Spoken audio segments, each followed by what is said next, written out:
سیام القضاء، قضاء روزوں کے مسائل۔ فرض روزے کی قضا آئندہ رمضان سے پہلے کسی وقت بھی ادا کی جا سکتی ہے، یعنی قضاء روزے کب رکھیں؟ اگلے رمضان سے پہلے۔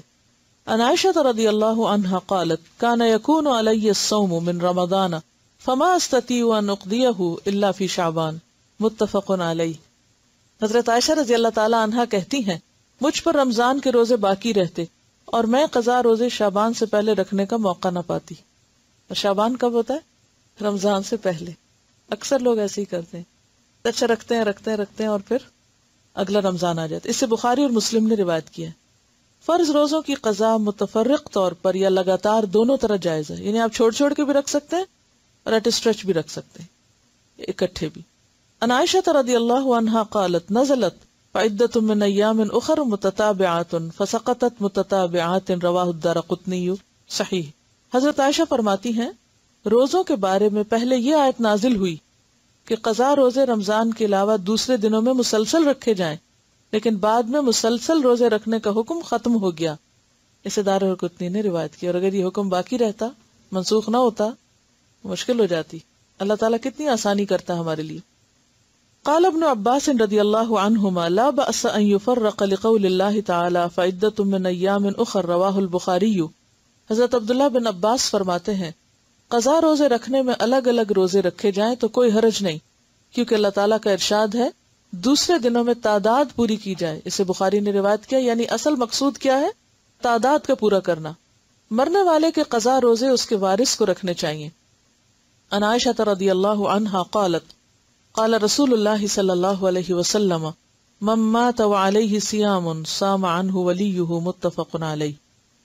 حضرت عائشہ رضی اللہ تعالی عنہا نے کہا رسول اللہ صلی اللہ علیہ وسلم نے فرمایا ہے کہ جو شخص مر جائے اور اس پر فرض روزے رکھنے باقی ہوں تو اس کا وارث اس کی طرف سے قضاء روزے رکھے۔ اسے بخاری اور مسلم نے روایت کیا، لیکن اگر وارث میں بھی ہمت نہ ہو تو پھر فدیہ دے دیا جائے۔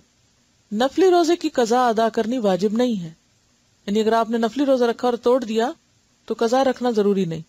عن ام ہانئ قالت لما كان يوم الفتح فتح مکہ جاءت فاطمة فجلست عن يسار رسول اللہ صلی اللہ علیہ وسلم وام ہانئ عن یمینہ قالت فجاءت الولیدۃ بإناء فیہ شراب فناولته فشرب منه ثم ناولہ ام ہانئ فشربت منه فقالت یا رسول اللہ صلی اللہ علیہ وسلم لقد افطرت وكنت صائمة فقال لها اكنت تقضين شيئا قالت لا قال فلا يضرك ان كان تطوعا رواہ ابو داود۔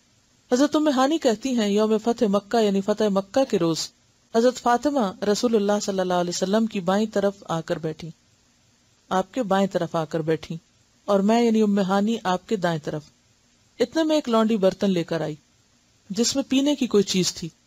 لونڈی نے وہ برتن رسول اللہ صلی اللہ علیہ وسلم کو دیا، آپ نے اس میں سے پیا، پھر وہ برتن مجھے دیا، میں نے بھی اس سے پیا اور کہا یا رسول اللہ میرا تو روزہ تھا، میں نے آپ کا جھوٹا پینے کے لیے روزہ توڑ دیا۔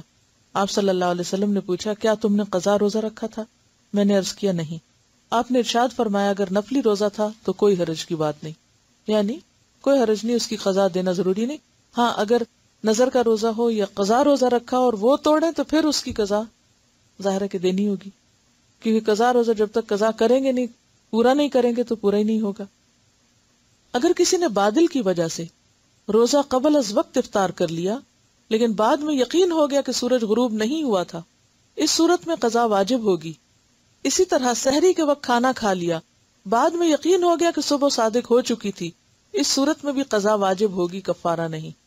یعنی اگر آپ نے لیٹ سحری کھائی اور بعد میں پتا چلا او ہو یہ تو وقت گزر چکا تھا، آپ نے 6:30 کو 5:30 سمجھا، تو اس صورت میں بعد میں پھر آپ اس روزے کی قضا دیں گے۔